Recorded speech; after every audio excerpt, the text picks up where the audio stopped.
Ito na yung niyajad na papaya. Nilagyan ko lang yan ng kaunting asin. Pipigaan natin para matanggal yung tubig. Pagsamasamahin na natin ang luya at bawang. Yan. Pineapple. Pasas. Carrots.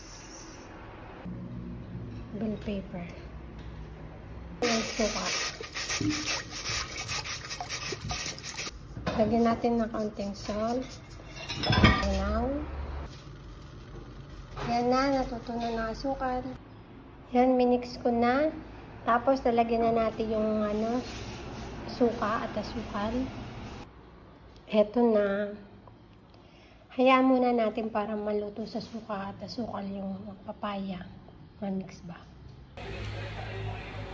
Eto na ang finished product natin, ang atsarang papaya. Ito yung mga may design kanina na ginawa kong carrots. Yan.